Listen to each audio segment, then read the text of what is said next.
There are weeks, Derek, when the slate that we're going to dig into makes The Hangover an apt name for this show. And I would say that the three games that we're going to talk about today fit the bill. A little sleepy, the three games that we're going to dig into today, but I'm no less excited to have these conversations. I want to be very clear about that up front. Yeah, I think the two games where teams allowed 40 plus points in like kind of bizarre fashion in some of those cases, and then a giant Sunday night game. It's like that is why we named the show what we named the show. Yeah, today the hangover is exactly what we're getting into, but we're going to hit three games today. This is the normal format that we talk about on the weekly hangover. Three games we did not get to on the Sunday night recap show. If you guys have not checked that out, either in your podcast feed or on YouTube, highly encourage you to do that. If you're watching on YouTube, please like and subscribe to the channel. If you want to check out the Sunday night recap, you'll see all the new stuff that we're doing this year. There are actual highlights from the plays that we're talking about. We've got some new graphics packages, just really trying to level up on that side of things. So if you guys are not YouTube listeners or viewers and are interested in checking it out, now is the time to do that. So we're going to get to those three games. Before we do that, though, some news breaks on Monday morning that really does kind of change the complexion of the NFC playoff race. We talked last night about how the Niners were 3-0 despite some of the injuries they had already endured. Unfortunately, there's a big one they're going to have to deal with over the course of the rest of the season. Per Ian Rappaport, Nick Bosa, torn ACL. He is now out for the season. I mean, it's just like brutal. We talked about, because we kind of like couched this a little bit on the show, right? Of like, okay, the cool thing about what the 49ers have done is they were already a shaky team that we knew that we're going to be a little bit top heavy and we're probably going to be a little bit up and down, but they've given themselves this 3-0 cushion. And like, because they have this 3-0 cushion, even if things do get a little bit more rocky from here, they've still set themselves up well to at least get into the wild card. Like maybe they won't still win the division now. I think we think the Rams are really good, but like, this is a team that I think we thought in the very best case scenario, the absolute star power of this team could propel them to like a fairly deep playoff run. But Nick Bosa, you really needed him to be around for that, especially with the defense. You know, Fred Warner's kind of your only other guy on that side of the ball. And so if they don't have him, again, maybe they can still squeak into the wild card, and they probably will. But this is not the team that has the same teeth that I think, you know, they did literally 2 days ago.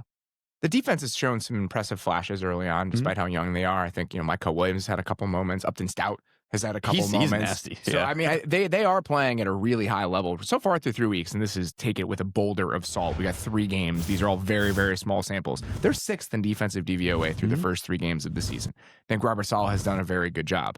But the entire calculus from a season-long perspective for this group was you can be as young as you are and as unproven as you are at so many of these spots because you're orbiting around this nuclear star power at middle linebacker and one of your defensive end spots. And you take that away and the entire formula starts to disintegrate a little bit. And I think that's kind of where we might be with the Niners. They played much better than we probably expected early in the season on defense, but this really does change what your expectations for them should be over the course of the rest of the year. Exactly. And then, like, again, especially once they get to January, like their schedule really outside of the division is not that hard this year. And so that does help them a little bit. But again, for a team that is supposed to have some sort of serious, you know, playoff aspirations once they get there, not having a Nick Bosa caliber pass rusher is pretty tough.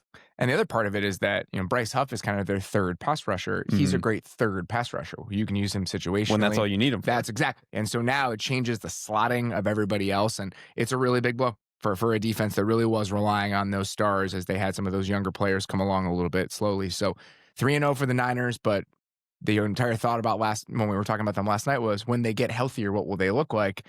Now you don't get healthier on defense. Now this is something that you'll be dealing with for the rest of the season. Let's get into our 3 games from last night. Start with the Sunday night game. The Chiefs beat the Giants 22-9. Where do you want to start with this game? You want to start with the Giants side of this or the Chiefs side of this? I want to get the Giants out of the way because we can, I think, have a more considered conversation about what I think that's the right way to do it. Yeah, just get this done and then we can get into the Chiefs part of it. Let's get the Giants stuff out of the way. We already had Brian Dable kind of coming out today pretty much tiptoeing around the quarterback conversation in a way that he has done increasingly over the past weeks. Like he already kind of started in week 1, but it's gotten to the point where we're clearly going to get Jackson Dart by October. And honestly, I'm at the point where I think them playing Dart is probably failing him and it's probably bad for him with the way the offensive line is set up and him just being a player that I think is going to need time. But what Russell Wilson is doing out there is just like, he's holding onto the ball. He's not making a lot of the right throws. Like that red zone sequence where he throws the ball away multiple times, not even giving the team a chance. Like that type of stuff is just incredibly frustrating. Yeah, I mean, there are so many plays in this game where you just get the full-on Russell Wilson experience. My favorite one is the pick that he throws to Wan'Dale Robinson.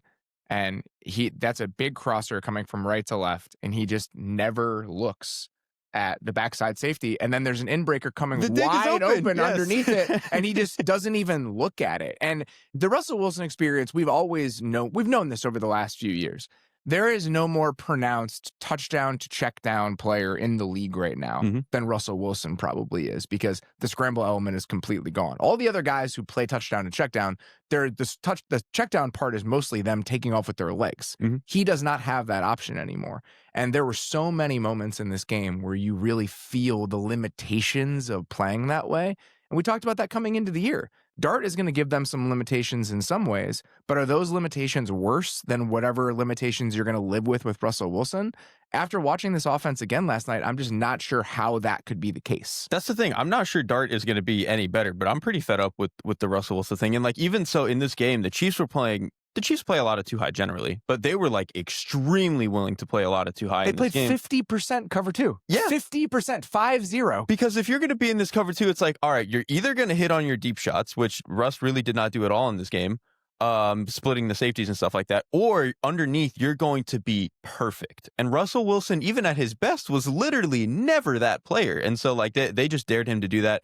And even part of why New York, I think, was able to run the ball is because they were playing a lot of those looks where it's like when you play cover two, you're just a little bit lighter in the box. And when you're lighter in the box with some of the defensive line personnel that the Chiefs have, you're going to get run on a little bit. But they were fine with that. They were like, you know what? If you're going to move the ball and it's going to take you 12 plays to get down there, we don't think you're going to finish drives. And the Giants didn't enough times. Yeah, their run game was fine over the course of the year, over the course of the game. And I think that the structure is worth pointing out on that side of it. But I mean, I made the joke last night on Twitter. At this point, Russell Wilson, his entire approach is just that scene from Knocked Up where he's doing the dice in the club. And Joan Hill goes, he's going to the dice too much. And Jay Baruchel's just like, I think that's all he's got, man. I mean, that's kind of where we're at with Russell Wilson. Like, that's all he's got is him just pushing the ball downfield as much as possible. That's a viable strategy against the Cowboys defense. It is not a viable strategy against almost any other NFL defense. And this has always been what teams, I say always, this has been the modern approach to Russell Wilson, is you just throw a bunch of junk zones at him, and he typically has trouble with that. The Cowboys were the exception to that. Now I think we're only seeing this pushed further into the extreme, where his limitations are more pronounced, and now you're seeing even more extreme approaches to him. Like 50% cover two over the course of an NFL game is absolutely crazy, but I think that this version of Russell Wilson warrants that sort of approach on defense. It does. Like he's like such a specific style of quarterback, and to beat a specific style of quarterback, you play a specific style of defense, and Spags is not afraid to do any of that. I did like some of like that diamond formation, 2 tight end stuff that the Giants were doing. Some of the run game was pretty cool. Yeah, that was like the only like the schematic stuff where I was like, all right, that's interesting. They had a couple like chunk plays off of that. Essentially, every time they sent both of the tight ends to the strong side of the run, they had a chunk gain on the ground. That's really the only thing I had written down is like, oh, that's kind of interesting. Everything else from the Giants offense thing notable in my mind. And then even on defense, like they played a ton of man coverage, and you had some moments from the pass rushers in this game, like Burns had a couple really nice moments, and then Dexter Lawrence obviously is still a problem to deal with, but the corners are still a concern. Like Paulson Adebo gets shook by Noah Gray on a whip route and man coverage at one point during this game. And so the front has talent. We already knew that, but this idea that the talent up front could carry them with forgettable pieces on the rest of the defense. That was kind of the argument for why the Giants defense was going to be different this year. And so far, that just has not really come to fruition. No, this was finally the game where, to some degree, the Chiefs found the deep ball a little bit, which is like has been a struggle for them the entire time. Like it takes multiple tries to hit Thornton where he, Mahomes does hit him and he kind of ends up dropping it, and then they hit him again and stuff like that. But in terms of the New York Giants defensive game plan, the part of it that I thought was interesting, and I think this is really more of a Chiefs point than anything, they ran like 46% cover one. Yes. They just said, even with what our corners being what they are, we're just going to run with your guys and dare you to beat us. And honestly, for a lot of the game, they didn't until they were hitting some of those deep shots. And I actually do think that Kansas City ran the ball a little bit more efficiently in this game than they had the first couple of weeks, which helped. But this was a lot of like, hey man, we're going to dare you to just like beat our guys one-on-one. And outside of like you know, that route that you mentioned, you know, Paulson Adebo gets shook, and then like one or two, you know, Kelsey and Noah Gray had like those little pivot routes that they'll throw on one-on-ones. Other than that, like the Chiefs really did struggle to be one-on-one coverage for a lot of the game. I do think that says more about the Chiefs pass catchers than it does about the quality of the Giants secondary. And I think, again, it just feels like that defense is, we thought that the pass rush might be so overwhelming that whatever holes they had at some of these other spots, or question marks at the very least, would matter less. And that just hasn't really been the case. The Chiefs offense is struggling mostly because the Chiefs offense has its own set of problems right now. Yeah, I couldn't agree more. So let's get into those. When you're watching this Chiefs offense right now, what do you think kind of is at the center of why they feel as frustrating down to down as they are at this moment? They're just not fast or explosive. Like even the players that are supposed to be or have previously been in this offense are not. Like I know this has been the case with Kelsey for years now, but the issue now with Kelsey is I don't think he's actually a worse athlete than he was like last year or anything. Like I don't think we're getting more steady decline there. He's just doing a lot of other weird stuff. Like the first play of the game, he's supposed to be blocking down on like a gun rollout, and he just wants to just doesn't want it. It's Burns, and he just has no interest in touching him. Yeah, it just doesn't want to do multiple, that. Just like, no thank you, blocks in this game. Kelsey did multiple. Which like you can't do. Like it just like that is, as especially one of the guys who is supposed to be the leader for the team, I think that is pretty tough. And then this to me is less like a, you know, didn't want to factor, but him and Mahomes had like a weird miscommunication on like a check down where Mahomes kind of pumps it like he doesn't want to throw it. I think he's trying to move a linebacker. Whatever he was trying to get doesn't come open. And Kelsey keeps kind of shifting a little bit more towards the hash, towards the middle of the field. Mahomes throws it back to the spot he thought he was sitting on. And like, that's just not a miscommunication that those two used to have. And I feel like they had a couple in the first 2 weeks that were like that. Like they're just, whatever is going on, like Kelsey looks fine athletically, but all the other stuff has been weird. And then there's just no other speed elsewhere. Like Worthy is obviously not on the field. Rasheed Rice is not on the field. And then Hollywood Brown, like he's not that fast anymore. Like he's a smaller guy who's been banged up for a lot of his career. And like he's not slow, but he's not, I think, the burner that he was, you know, 4 years ago when he was playing for Baltimore and Arizona. I think the explosiveness of pass catcher is part of this. I think Tyquan Thornton's pretty explosive. He's helped, yeah. When I watch them play right now, it just feels like I'm trying to find the right words for this, because I think later in the game, they did start pushing the ball down the field, and they benefited from pushing the ball down the field.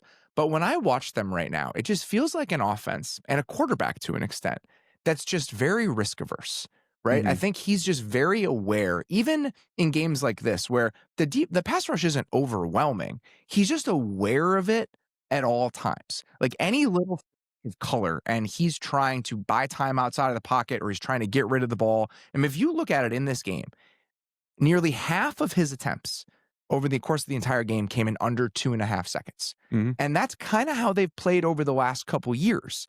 And listen, the offensive line still isn't perfect. Tingley Suamataia had a couple moments in this game. Josh Simmons had a couple moments in this game with Brian Burns. Juwan Taylor got dumped a couple different times over the course of this game. I don't think Trey Smith played his best game. I don't think he's played his best throughout the entire season. But are we at a point where the pass protection needs to be perfect for this team to want to push the ball even into the intermediate part of the field? Because that's kind of what it seems like right now. And even in the moments where they did do that a little bit yesterday, the intermediate throws specifically, they're having to scheme up these plays. They're running like actual sprint outs, and then he tries to throw the ball it's a little corner route to Tyquan Thornton on a little RPO to the right, where they're moving the pocket on that play. Like every time they're trying to take shots or even access the intermediate part of the field, they're not doing it within the normal rhythm of their passing game. They're actually schemed up attempts to do it. And the one to Thornton I really wanted to talk about, because I think this kind of goes to what you're talking about I think Mahomes is not playing his best ball, and he feels to me just like antsy. Yes. A little bit. That's is kind of the way. Kind of what I'm getting at here. And like with that play, they sprint him out to the right, and Thornton, they're running like basically smash, where one guy's running out to the flat, and then Thornton's kind of running that high corner. You see the RPO in the flat thrown typically. Yes, but exactly. He takes the high one on that. And he throws it so quick. Like the ball is coming out before Thornton is on the break. And like on a lot of routes and in a lot of instances, that's fine. But like Thornton is in no position to get his head around it and try to catch this ball. And he's clearly not. And like, it's not the worst location, but Thornton was just not ready for it. And there was space. Like if Mahomes waits a half beat, there's no defender up above Thornton. Like, he's gonna run into space, and there's plenty of time there for him to make the throw, and he just, like, rushes it out because he's like, oh, this is the only chance we're gonna get to make a play. And he misses it. And, like, he's just, I think Mahomes is not playing some of his best ball right now. There was even, they ran, like, a wrap concept a little bit earlier in the game where you just have, like, the little 5-yard hitch route and you run, like, that in-breaker behind it. He could have progressed to it, and he just, like, doesn't, and he turns it down and scrambles for, like, 4 yards, and just, he's doing more stuff like that than you would typically get from him in his best games. Antsy is exactly how I would put it. And if the ball's not out immediately, they're struggling just because I don't think he's really trusting what's in front of him. And I think some of that is maybe you come into the game, you're worried about that defensive line with the state of your offensive line because it's still an imperfect group. But I don't think the quality of the pass protection should be leading to this approach from the offense and the quarterback. I think there's a little bit of misalignment there. I don't think this is last year where you're constantly terrified about what's going on at left tackle. Yeah. You're probably more worried about what's going on at right tackle right now, but I don't think it should be this anxiety inducing. And right now you feel how sped up and just how uneasy he is in the pocket. That play is a perfect example of a little wrap route. This might be the same one, but at the end of the second quarter, they have like a backside inbreaker where Hollywood is kind of coming into it, and Trey Smith loses to, I can't remember who it was. I think it was Darius Alexander, maybe. It might have been, because he had a pretty good game, actually. And so Darius Alexander, but it's not immediate, right? Like, he's just starting to, Mahomes, I'm sure, is just starting to see that little flash of color as he's waiting for it. He has time to hit that thing on the backside, and he just doesn't do it. And that's what the offense feels like right now. And then even when they're trying to take shots, they have these little imperfections that are kind of torpedoing some of these plays. There was a play early in the game where they try to take a play action shot. Pacheco knocks Simmons off of Thibodeau. Oh, that one, dude. And then he tries to check it down to Pacheco, and it's an incompletion. And that it's like a lateral, right? And so that happened once. It happened again late in the second quarter where Pacheco actually does chip the defensive end on that play and then turns the wrong way. He turns backwards, and Mahomes throws it backwards for a fumble. So even in those moments where they're trying to do everything they can to add an extra body and protection to give them that extra half beat to push the ball down the field, there are these tiny details that are sabotaging those efforts. And so that's actually the running back room is another point I want to make. And I know this sounds like we're just like making a lot of excuses for a very good quarterback, but we've pinned this on him a little bit. He's not playing. He's not playing up to his level. He's not. The running back room, though, they might be the worst in the league. Like, they're all slow for the most part. They don't do anything well. They don't do anything well. No. Like, even like in terms of, trying to get an efficient run game, the offensive line, I think, has been playing better than the running backs have gotten. And then even on like passing downs, the idea is that, okay, Kareem Hunt, he's going to come in, he's going to be a decent pass protector. He can do that, but there's zero threat of him being anything as a pass catcher. So it's like, what is really the value of him being a decent pass protector? And then Rashard Smith is kind of the opposite. Like, he's not going to be a pass protector for you. If he's on the field, they want to throw him the ball, but his head's spinning a little bit. He's a little bit late to see stuff. He's just like not always in the right, doesn't have great chemistry yet with Mahomes, which fine. He's like a mid-round, late round rookie, but it's just, they don't have any answer in that room right now. And it's very frustrating. Even the big plays that the Chiefs had in this game were all like kind of fluky plays. Like the 27-yard completion to Juju early in the second quarter. That's a play where Mahomes panics in the pocket and somehow manages to slip out, and he finds Juju back over the middle of the field. The next play, he's got Noah Gray over the middle of the field, bails from what I would consider like a not muddy pocket. That might be the play that you're talking about, which is the short scramble.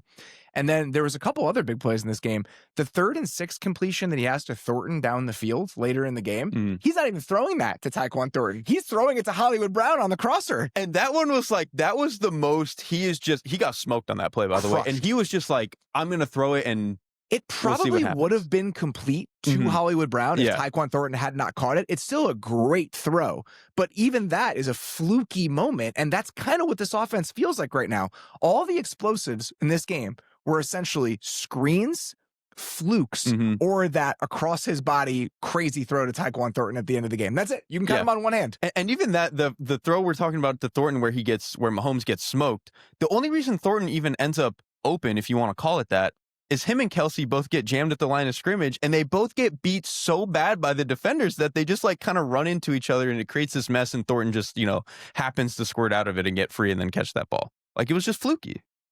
The defense, I want to just point out a couple guys that I actually thought played well. The Giants were okay on the ground in this game, but I actually thought there were some nice moments from the Chiefs' run defense overall.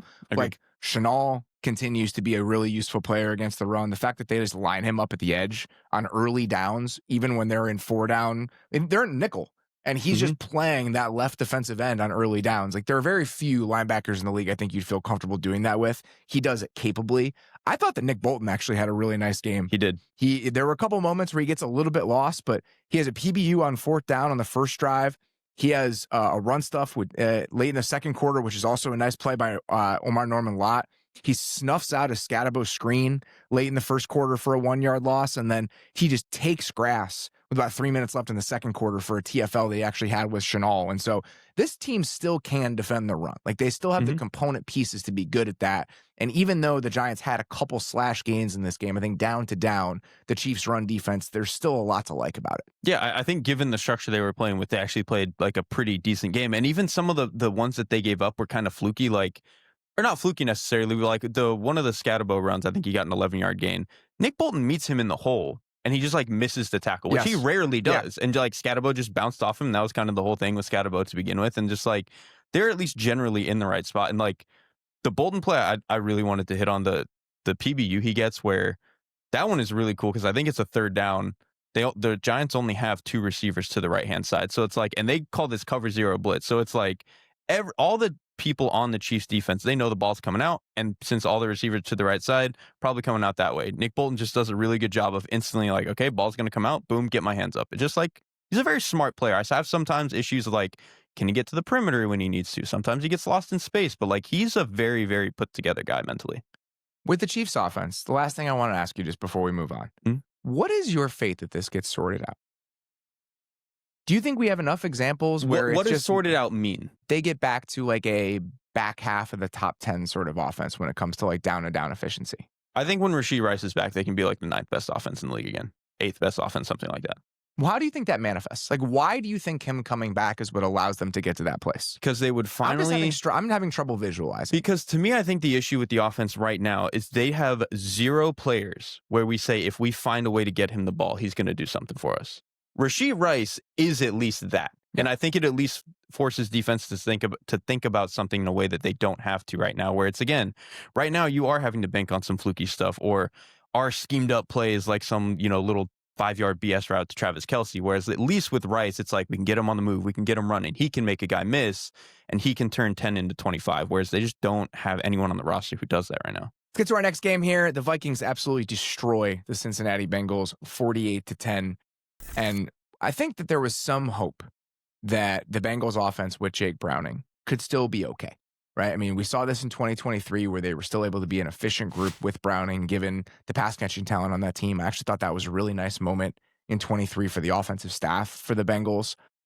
Not a good opening act if we're trying to do that again, because they got dressed down in this game by the Vikings defense pretty much the entire outing. They really did. And I think there are 2 parts of this that, like, why it fell apart feels really bad. One, you've invested enough in the offensive line at this point that you thought it would be better. Like, you've drafted Dylan Fairchild, Amarius Mims on the right side, like you bring in some other different help at guard to see if you can have better depth there and stuff.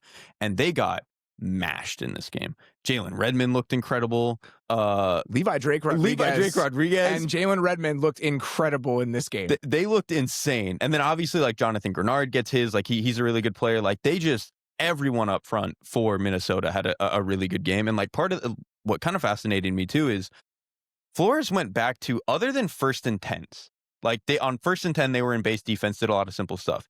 Anything other than that, they were just like blitz front. Yeah. Like, what are they going to do? Like, they think the Cincinnati offensive line is going to pick it up? No, they didn't. And so even on run plays, just some of the weird, funky, the twists and stunts and just weird stuff that they were throwing, Cincinnati just really never picked it up at any point in this game. And so that was frustrating. And then the other element of it to me is like, Jake Browning's a backup quarterback. I understand that he's going to make some mistakes, but I think part of the reasoning with why this might be okay is like, he's done this before in this offense. He's very familiar with the guys that he's throwing to. You would hope that there would be some degree of like floor and competency here. And I think at least in this game, he was all over the place. Like, he just, I think, made very few correct decisions in this game and just looked very lost. I think that's part of it, but I also just think that when you're pressured on 57% of your dropbacks and you cannot run the ball over the course of an entire game, it's hard to do much of anything as a quarterback, and that's what it felt like for them in this game. He was pressured on 57% of his dropbacks. The Bengals in this game had a 29% design rushing success rate.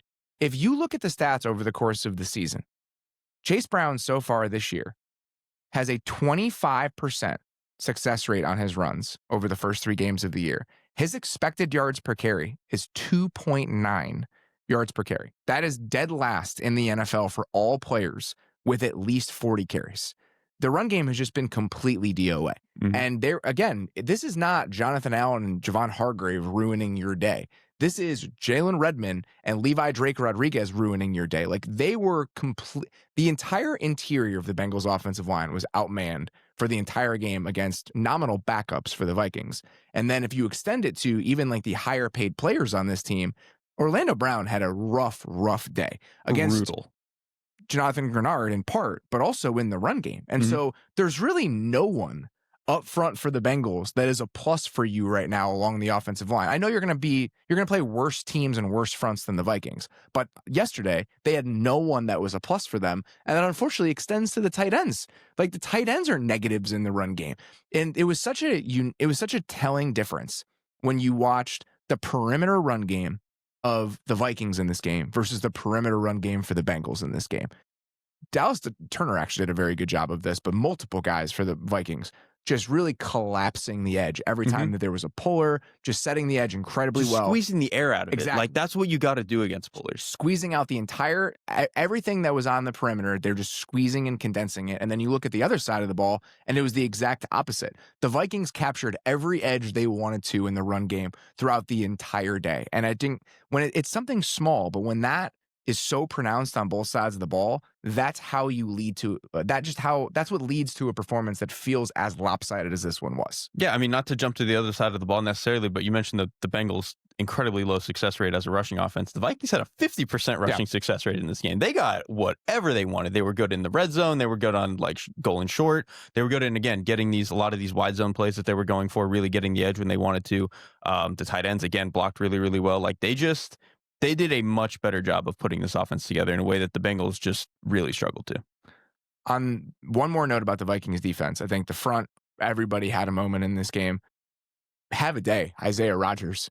My God. I mean, I think people are going to look at the 2 touchdowns that he had and think that was a majority of the damage that he did in this game. He had like 3 or 4 other plays over the course of this game. Like, the argument for we think Isaiah Rodgers is a better player than he has been so far at this point in his career, we think we can get more out of him. I think that's what the Vikings believed coming into this season. It's why they were willing to go a little bit cheaper at corner.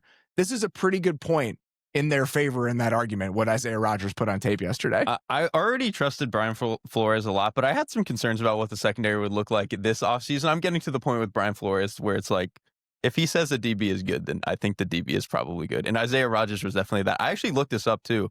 I looked this up Sunday, and I meant to say it Sunday. Isaiah Rodgers is the first player since Samson Ebukam in 2018 to have a pick 6 and a scoop and score touchdown in the same game.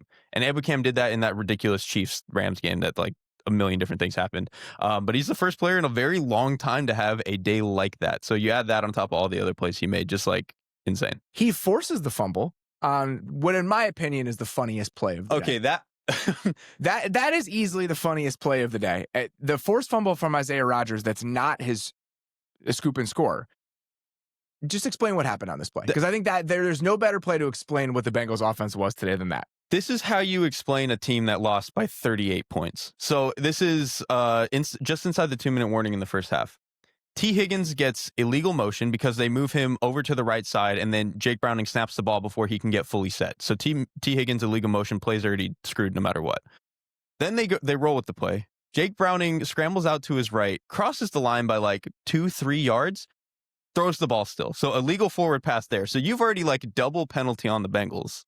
And then Jamar Chase catches the ball and then gets it punched out by Isaiah Rodgers, and the Vikings recover it. It was like every conceivable way that the Bengals could have messed up the play, they messed it up. Yeah, that was the entire day from the Bengals offense, and it infected every single aspect of what they were on that side of the ball. Well, and then the other play that we still have not mentioned, that's on me. there's about 5 minutes left in the second quarter. This is another one, just like a perfect example of what the Vikings defense was yesterday. Grenard just cooks Orlando Brown off the line of scrimmage, but Browning still is able to get it off with some pressure in his face on a vertical route to T. Higgins in the end zone. And Isaiah Rodgers goes up and gets the PBU on that play. So the touchdowns obviously are going to stand out. That's what's in the box score. That's what you're going to see on highlights. But Isaiah Rodgers had plenty of other really nice moments over the course of this game. Let's get to the other side of the ball. Obviously a blowout win for the Vikings. Carson Wentz, this argument about how the Vikings really want to build a machine where their quarterback only has to make like 4 or 5 throws, it was true today. It was exactly true in this game. Carson Wentz made like 4 or 5 throws where I was like, okay, all right, nicely done, Carson Wentz. And then there were another 4 or 5 plays where I was like, oh man, that's not what you want. Oh, that's Carson Wentz. Yes. That's exactly what the experience was on Sunday. Yeah, there were a couple where he was throwing some dig routes, some of these stop routes, like great timing, just like anticipating it, balls out. And I think that's a lot of just like Kevin O'Connell's like, hey man, it's going to be there. Just throw it. Yeah. But like on not those plays, I wrote this in my notes because I felt like this was the best way to, in my head, how it described how Wentz was playing.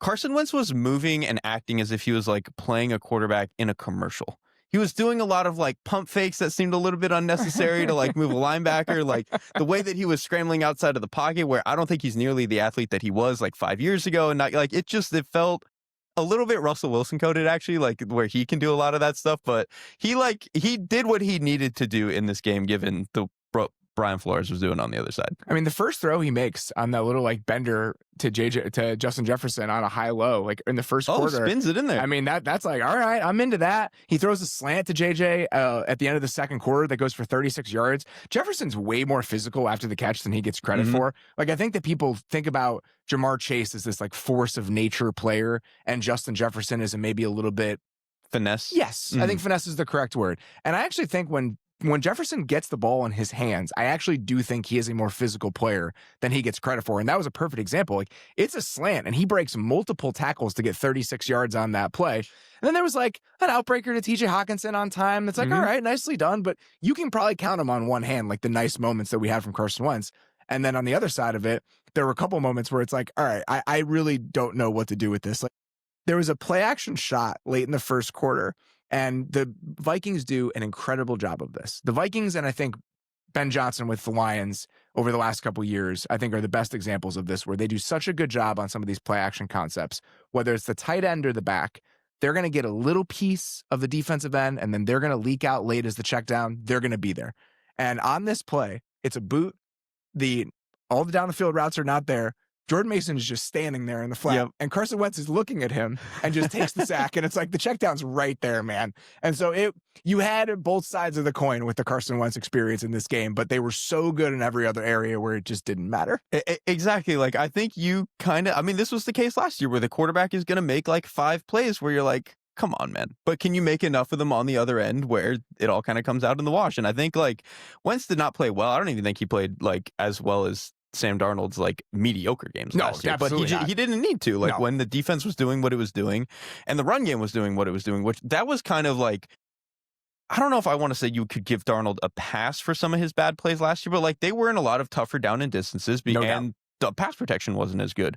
In this game, for the most part, like the pass protection was very good, and they were in favorable down and distances and moving the ball regardless of whatever the quarterback was doing. Yeah, and I think the run game was really good in this game. I think that a lot of what they were doing on the perimeter, we mentioned getting Christian Darrisaw back, I think was big. He didn't play the entire game, but you saw the difference that he can make. And the other guy that I was really impressed with, considering he came off the bench, I thought Michael Juergens, their backup center, actually had some really nice moments as a run blocker and in space over the course of this game. Him and Donovan Jackson, who I think actually started this game off pretty tough. Obviously, he has like a little bit of a wrist thing now, and he ended up leaving this game a little bit later on. The Vikings checked some guys out when it was clear that things when were it was over. clear like, they we're were going to put some guys on ice right now. They were like, if you're struggling a little bit, we're going to take you out. And so, but him and Jackson, I think on maybe Jordan Mason's like first goal line touchdown, him and Juergens just move Slayton out of the way, like completely just like move, buddy. And that was one of those ones where I was like, all right, Juergens wasn't perfect because he's your backup center. Like he got beat one time on like Chris Jenkins for a sack, but like otherwise I thought like in the run game, it was like, this is what you want from your backup center. And that was kind of the whole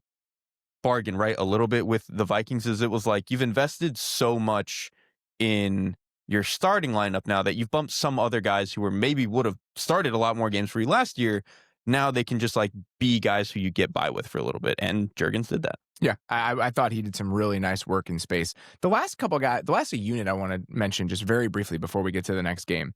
I actually thought that there were members of the Bengals defense in the back end that actually had some nice solid moments. Like I thought DJ Turner on Justin Jefferson had a couple really nice moments over the course of this game, and it just didn't really matter because of their inability to defend the run. I think that was in part on like the edges specifically. Like Trey Hendrickson, I think you can take advantage of him in that area, and I think they consistently did that. And then anytime they needed a DB, whether it was a safety or a nickel, to do anything on the edge in this game, it was a non-starter. And so I think that kind of sabotaged what were some pretty nice moments in pass coverage from the corner specifically in this game for Cincinnati. I wanted to at least acknowledge that there were some flashes that you can be a little bit encouraged by. I mean, I agree. And I think that's even kind of been true for a lot of the year. I think those guys have been playing well. And even like Jordan Battle, not necessarily this game, but like I think last week had played a pretty decent game. So like the secondary looks better than I thought. The front is mostly as bad as I thought it was going to be. I thought the interior is not bad, actually. Fine. Chris Jenkins has been better. Slayton is, for the most part, pretty good.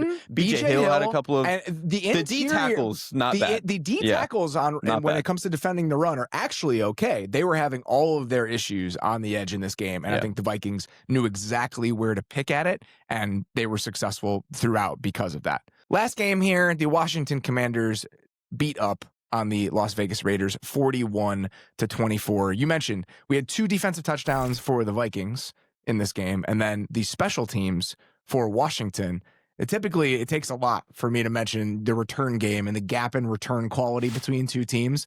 Whatever the Raiders are doing during the special teams portions of their practices needs a little bit of tweaking. That's what I'll say coming out of this one. It needs a little bit of help. And what's frustrating is like this game was not that out of hand. It was 10-10 with 4 minutes left in the second quarter. Yeah, like it was a close game. And even before you get I think the kickoff return touchdown, it was only like a 10-point lead for Washington, which is like that, you're going to have a tough one trying to get back into the game, but that is not like undoable by any means, especially with a quarterback like Geno who, the efficacy of what he's going to do, can kind of go up and down, but he's at least going to try to throw you back into the game. But the fact that after that touchdown, they ended up so far behind it was just like kind of impossible after that point. Well, even the end of the half, again, with 4 minutes left in the second quarter, it was 10-10. Immediately after the Raiders score to tie it up at 10, that Jeremy McNichols run happens where he gets hit 3 yards past the line of scrimmage and somehow scores like a 60-yard touchdown. That should be an unsuccessful run if that play stops where it should stop. And I think that was that was like Jeremy Chin just like smokes him in the hole. Jeremy Chin. Yep. And then Landon Roberts. Oh, it was Roberts. Roberts comes over to help, and they just like don't bring him down. And McNichols like ends up spinning out of it. Jermaine Pratt McNichols kind of squeezes out to the left side, and like Jermaine Pratt is kind of in the area, but I think it was one of those things where like he assumes the play is dead because it should be like that should be a tackle 100% of the time, and McNichols just takes off for a 60-yard touchdown. So like that was honestly more my frustration in this game than anything, is that this is just a very sloppy football team. Yes, that has frustrated me more than anything. I think that's totally fair. And then on the next possession for the next possession for Washington, Malcolm Koonce gets a sack with like 14 seconds left in the half that should have ended the half, but he gets dinged for a 15-yard face mask penalty, and so Washington kicks a field goal, and so what was 10-10 with 4 minutes left in the second quarter is now 20-10 coming into the half, and then you get the kick return touchdown, and the game is suddenly over. Mm-hmm. It's just like that was again one of those where like it's funny because like score-wise, this and the Bengals game doesn't look that different, especially with like the Raiders scoring a lot of their points kind of there at the end. But this was a very competitive game for a lot of it until those oopsies. Whereas like Bengals-Vikings was never a football game, I don't Washington had a couple of flubs in the first half that kept it close. Mariota fumbles in plus territory. Yeah. The Raiders get the ball back, and then Matt Gay missed a 37-yard field goal. Yeah. So it's almost, the 20-10 thing is almost kind of a ball don't lie. This is actually an accurate representation of the half, but that doesn't change the fact that it was 10-10 with 4 minutes left in the second quarter. I will say, down to down, I think Washington was a significantly better team in this game. If you watch what their offense was doing to the Raiders linebacker room leaves a lot to be desired. I think that we all know kind this, way to put it, Robert. I mean, I'm trying to be generous here. The way that thing was constructed, it's like they signed all those guys in July. This was whatever veterans are left on the street, that's how we're going to make up this room. Washington, even without Jaden Daniels, they're going to put those guys in hell for 4 quarters. I mean, all of the misdirection in the run game, all of the quarterback keep stuff that you have to worry about, all of the tight end action, whether it's slicing back across the formation, some of the arc stuff that they do, it is going to be a long day for your linebackers against this Washington team, no matter who that group is. And the fact that the Raiders have the guys that they're trotting out, you felt that a lot over the course of this game. Yeah, they were really targeting like just the discipline of this defense. And I think this is that linebacker core can struggle with that a lot. Obviously, you mentioned a lot of this is a team that is going to do a lot of like split zone, and they're going to marry that with some of the arc read stuff that they're doing where the tight end kind of leads out in front of the quarterback on some of this read stuff. And they did that multiple times. On the Mariota fumble, it's an arc read out of like a full house 25-yard gain on the fumble that he gets. It's a great, like they schemed it up exactly play. The way they wanted it. And that was one where too, I think they are attacking Max Crosby's side. And like Max Crosby is a phenomenal player.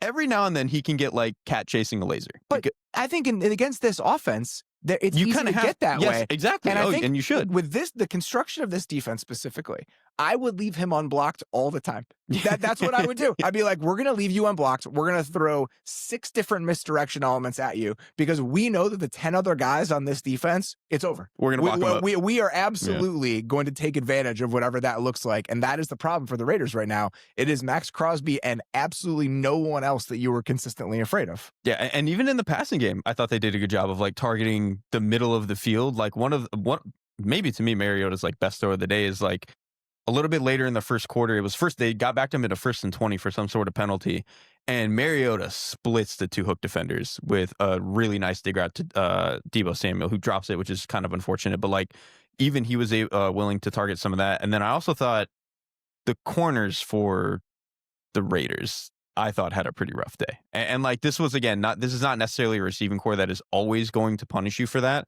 But Jalen Lane did get Q Blue Kelly on the 7 or 8 man protection shot play that they took down the left side, where it's just a little bit of an out and up, and Jalen Lane just flies right by him, and he ends up getting tackled at the 1, so it's technically not a touchdown for Lane. But when you're able to do what Washington was able to do in the run game and then block it up the way that they were able to block it up on a lot of their pass protection stuff, again, Mariota only has to make like 2 or 3 throws and not make that many mistakes, and that was really what he did in this game. I mean, they only threw the ball, I believe, 23 times over the course of this game. I don't think this was ever going to be like a pass-happy approach with Mariota in there. It's actually a very good way to approach a backup quarterback with his skill set is we're going to add him to the run game and just make things very difficult for you in that specific area. A couple backup offensive linemen in the game for Washington, didn't really notice that.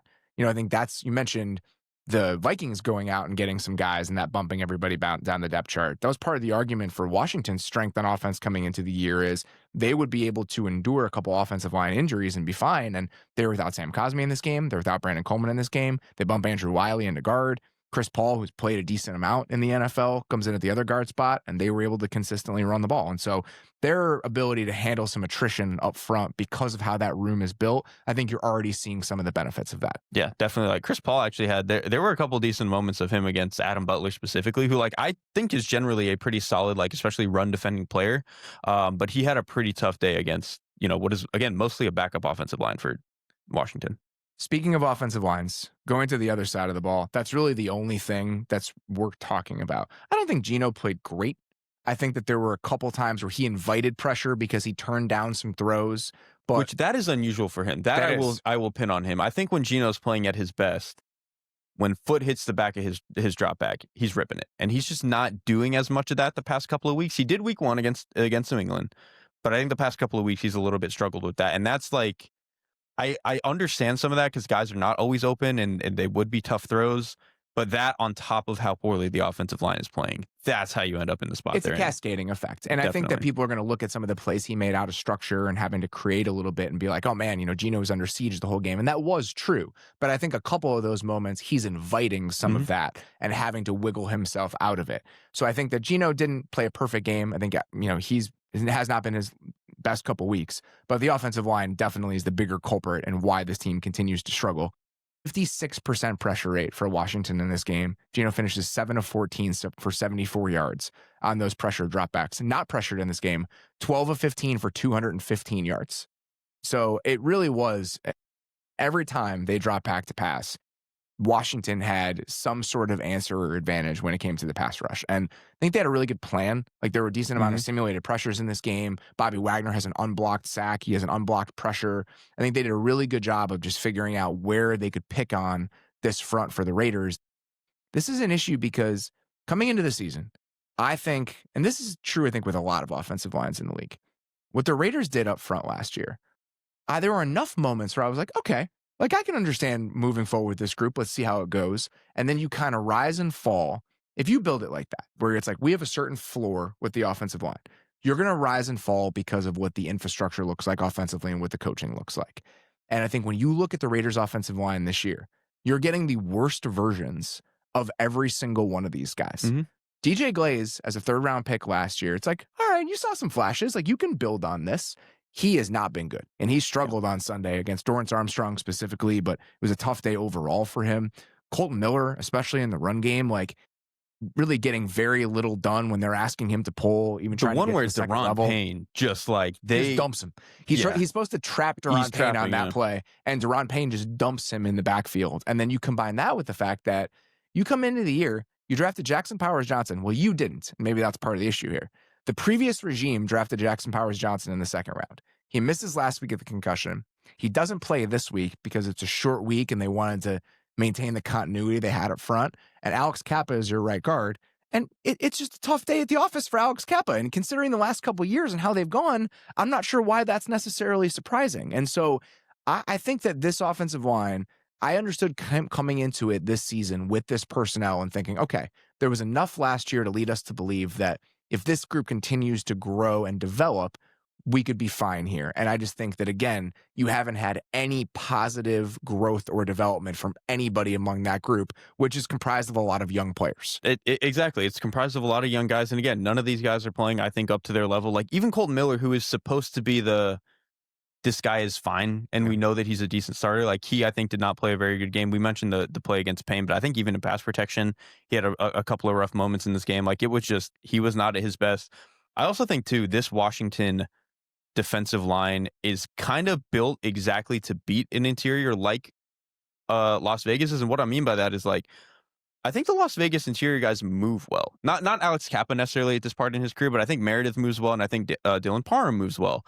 But they're a little bit undersized, and if you fly off the ball and just put a hand in their chest, they're gonna have a tough time. And like, Javon Kinlaw gets off the ball well, Daron Payne gets off the ball well. This entire group plays with a lot of energy and attitude. They fly off the ball, and like, that is this interior. It's like, once you get a hand in their chest, they're gonna fly 3 yards back, and that you saw a lot of that in this game. Yeah, if you are a tepid group, right? If you're not playing with a lot of authority coming off the ball on offense, you're going to feel it against this defensive line. It almost reminds me a little bit of that, what we said about the Chargers defense, where if you're below the line, they're really going to take advantage of you. If you're a below the line offensive line in terms of approach and mindset, you're going to feel it against this Washington defense. And Payne had a couple moments with that. Armstrong had a couple moments with that. And then Von Miller took advantage of DJ Glaze multiple times in one-on-one pass rush situations in this game. And so it's a group that, again, no stars necessarily, but collectively you can feel them over the course of the game when the talent level just kind of outmatches whoever they're playing against. And that was absolutely the case on Sunday. And I'm glad you mentioned really quickly the plan too. It seemed like anytime Genty was not in the game for a passing down, they were just like, throw Bobby Wagner at him. Yeah. Because the other backs just were not picking it up well. There was one where Wagner he just absolutely dumps him in the backfield. Takes him out. And Bobby Wagner, credit to Bobby Wagner. I mean, he obviously does not move sideline to sideline the way that he did earlier in his career, but he is still a very good, very dangerous blitzer, and this team is absolutely willing to deploy and unleash him that way. He is a bowling ball now. Yeah. Whereas, like, again, the sideline to sideline stuff, it's a little tough sometimes. He's not carrying the over routes anymore, but he still can give you what you need when you put him in the right positions. If he's moving forward and hitting somebody, it looks about as good as it ever has. All right. It is time to get to our final segment on these hangover shows. On Sunday nights, we like to solicit some calls from you guys. If you're going through something, if you had a tough day watching your team, if your football fandom has been trying for you on a specific Sunday, we want to hear from you, and we want to help you work through it a little bit. We asked for some suggestions about what this should be called, and somebody in our Discord mentioned this as a name, and this is one that I had kind of thought of and was like, all right, that's it. If other people like this is what we're going with.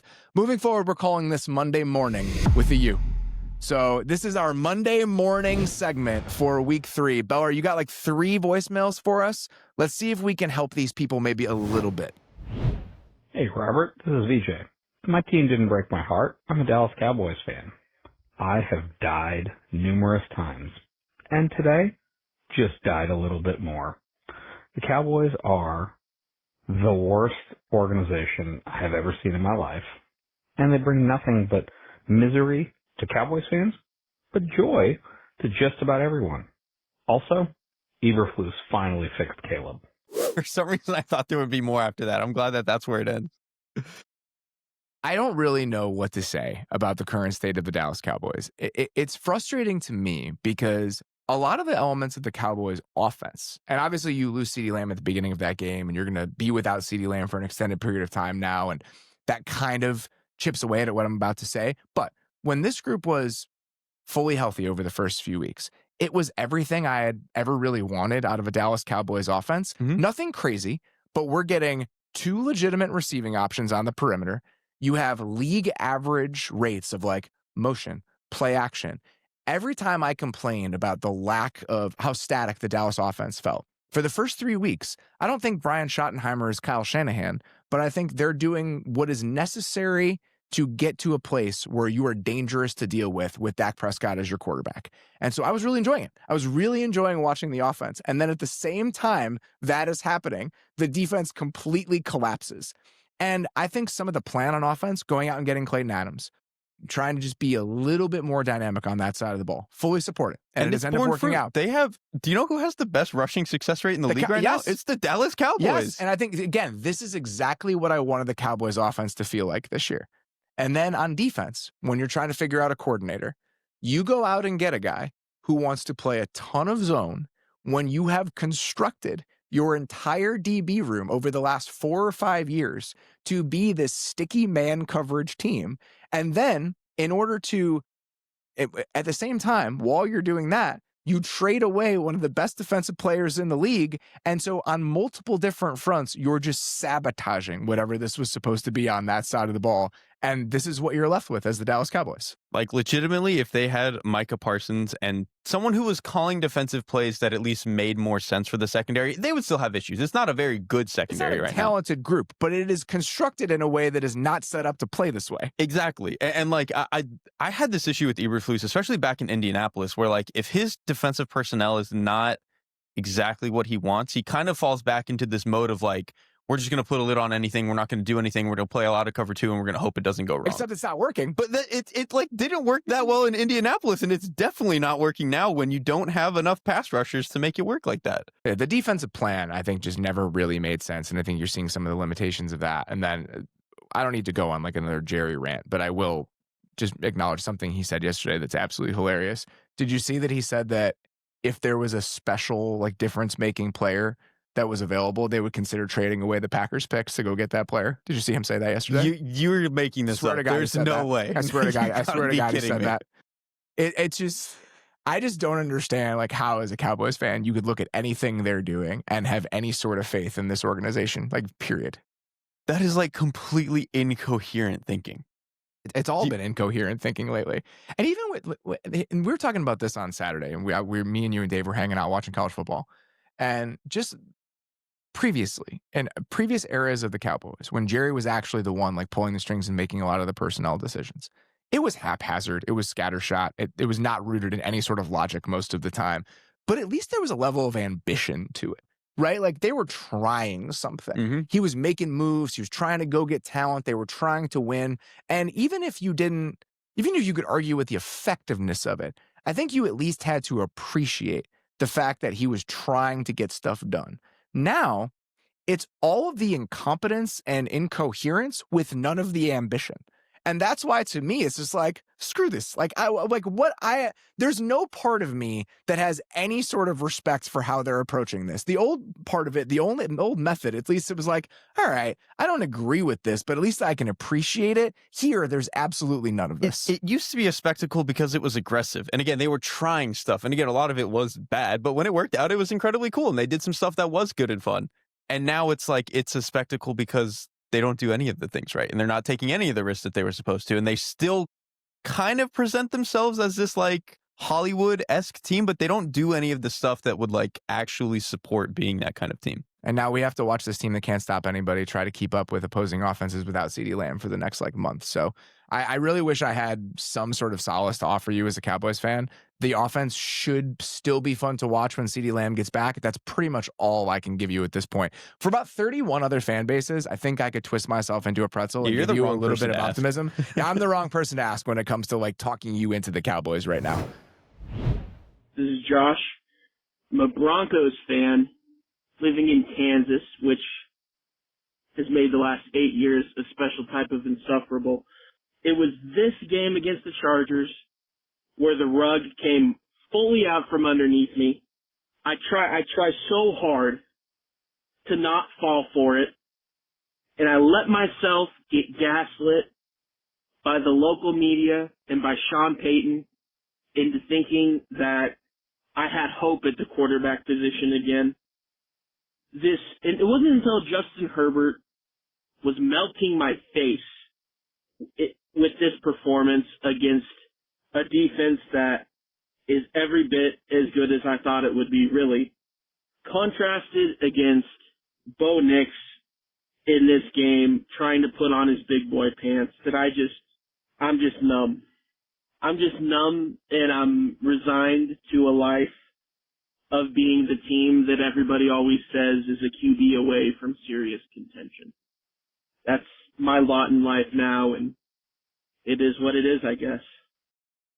Completely understand where he's coming from, because if you are a fan of the Broncos and if you're trying to talk yourself into Bo Nix, there are two guys on the other side of the ball that would be the worst possible people to play against. One is Josh Allen, which they had to do in the playoffs last year. So you got like that funhouse mirror effect of this is our quarterback, this is their quarterback. And that game was immediately over. Yes. And then the other one is Justin Herbert, because the entire argument for Bo Nix is, he's maybe a little bit limited in terms of the physical talent that he's bringing to the position, but he could be accurate. He, can do a little bit off schedule, but yes, there are limitations to who Bo Nix is. He has to be put in positions to succeed, but we trust Sean Payton to put him in those positions to succeed. That's what the last half of the 2024 season felt like. When you watch a quarterback like Justin Herbert, who makes that play to Keenan Allen at the end of the game, where it's like he does not need to be put in a position to succeed. There are few guys where it would be more of a stark contrast and harder to stomach than the guy that they had to watch Sunday. So I deeply empathize with where he's at right now. It's real easy to talk yourself into a quarterback until you remember what the top 5 or 6 guys look like. And you're like, man, those guys, especially physically, are just different. Like Lamar Jackson, Josh Allen, Justin Herbert, just like Bo Nix could end up a perfectly fine quarterback. Physically, he'll just never be able to do the stuff that Justin and Herbert do. And it's like, it is a stark reminder of that. You know what I also think is fascinating about this game? Justin Herbert barely completed half of his passes. He had 6.4 yards per attempt. He had 1 touchdown, 1 pick. He was sacked 5 times. Everyone I've heard talk about this game was like, he was unbelievable. He was. That's how good he was, that the stat line can be that. And for once, we all finally agree that he actually played 1,000,000 times better than what the stats look like. Here's what I will say, and I do think that there is some solace to be offered here for somebody that is a fan of the Broncos. Even if Bo Nix is never going to be that guy, where we're talking about top 5 elite sort of quarterbacks when you're comparing to a guy like Justin Herbert, we still have 2 more very cheap years of Bo Nix. The defense is going to be good. They are going to be a problem. I should have mentioned this on the recap show last night, because it really did strike me in the moment, but there were multiple plays yesterday where Riley Moss is looking at Patrick Surtain and he's like, what am I supposed to do?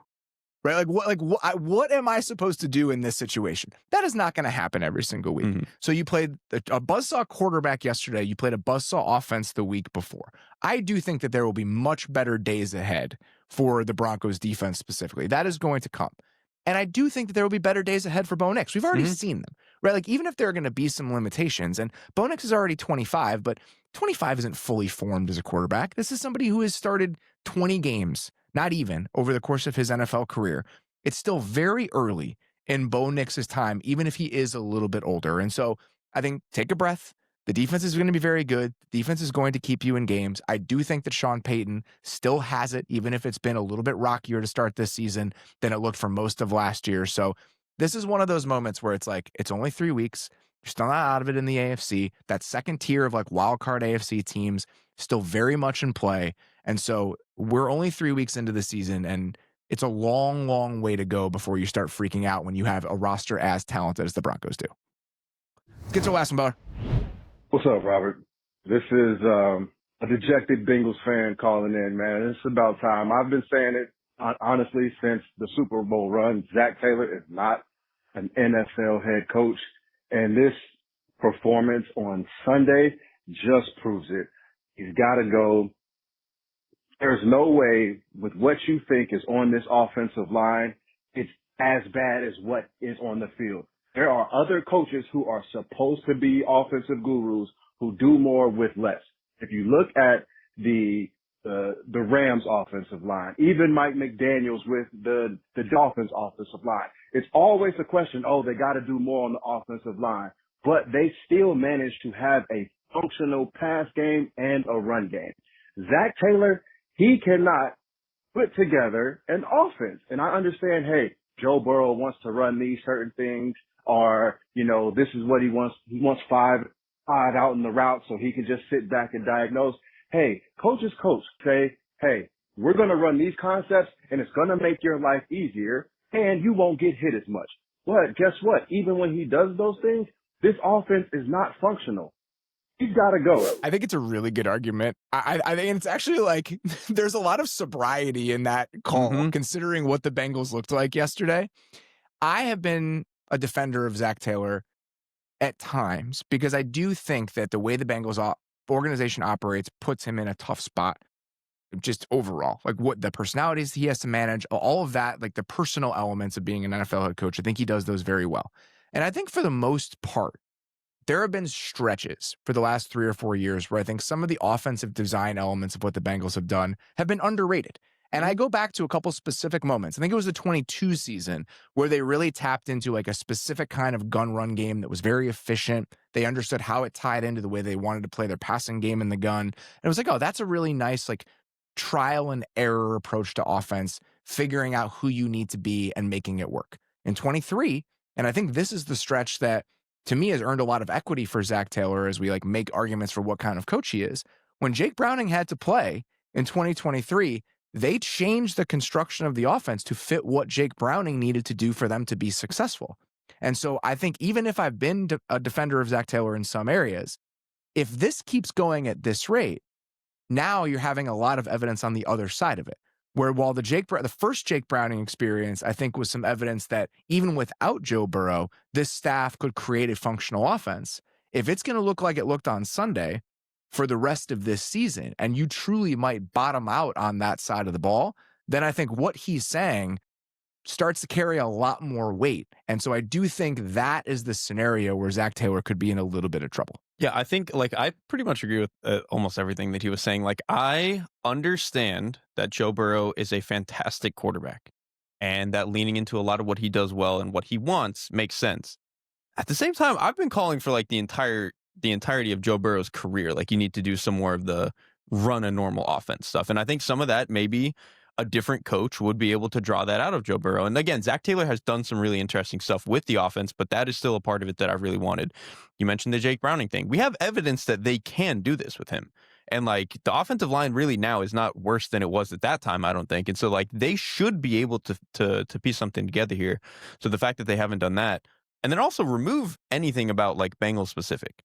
If you have a head coach who has not made the playoffs 2 years in a row, and then even with losing the star quarterback, bottoms out, and let's say they win 6 games this year, that guy's getting fired like most of the time, almost regardless of who it is. And so whatever we want to say about the Bengals specifically, Zach Taylor specifically, like that would just be a resume that like it probably gets you fired. I think the argument for keeping Zach Taylor outside of, again, some of the things that you have to deal with as the Bengals head coach is that for the most part, I do think the offensive structure things have been a little bit underrated given the constraints that they have to work with. Those constraints are now gone because Joe Burrow is not there. And so if you can't build a functional offense with those 2 receivers and an offensive line that you've invested heavily into, then I think the conversation around Zach Taylor changes, and a lot of what that person just said is completely valid. And you're starting to see over the last couple of years, like, the choices that they're making from a staffing perspective is a lot of like, well, this was the problem. So they move on from Lou, they go get Al Golden, and so the defense was the problem. And they fire the offensive line coach, Frank Pollock, last year. They get Scott Peters, who is the Patriots offensive line coach. Well, the offensive line coach was the problem. That's why we're struggling in the run game. That's why the offensive line hasn't played well. Well, now the offensive line coach is new, and the offensive line continues to struggle. And so if that kind of stuff, when you're moving all those pieces around and nothing really changes, that's another reason that we start to reframe the conversation a bit. And so I hear you, Bengals fans, about how frustrated you are right now. And I think that chorus is only going to get louder if we have more performances like the one that we saw on Sunday. All right, that is all we've got for the Week 3 hangover. Sincerely appreciate all of you guys tuning in. Tomorrow on the Athletic Football Show feed, Building the Beast with Dane Brugler and Dave Hellman is back. If you're looking for a weekly draft shows, we're getting deeper into the college football season. Highly encourage you guys to check that out. If you're watching this on YouTube, please like and subscribe to the channel. If you did not check out the new film series that Derek is kicking off, we had our first episode come out on Saturday, breaking down a sequence of plays from the Lions offense against the Bears. We got a lot of new toys in this studio, access to highlights and NFL footage that we have never had before. And so the YouTube channel is just going to look and feel a lot different this year than it has in years past. And so encourage you guys to go check that stuff out, like and subscribe if that is where you are watching. If you're listening, please leave a review on Apple Podcasts, Spotify, or wherever you happen to listen. We would sincerely appreciate that. For now, that is all we've got. Appreciate you all listening. We'll talk to you very soon. Thanks for watching. Follow the Athletic Football Show wherever you get your podcasts. And don't forget to subscribe on YouTube.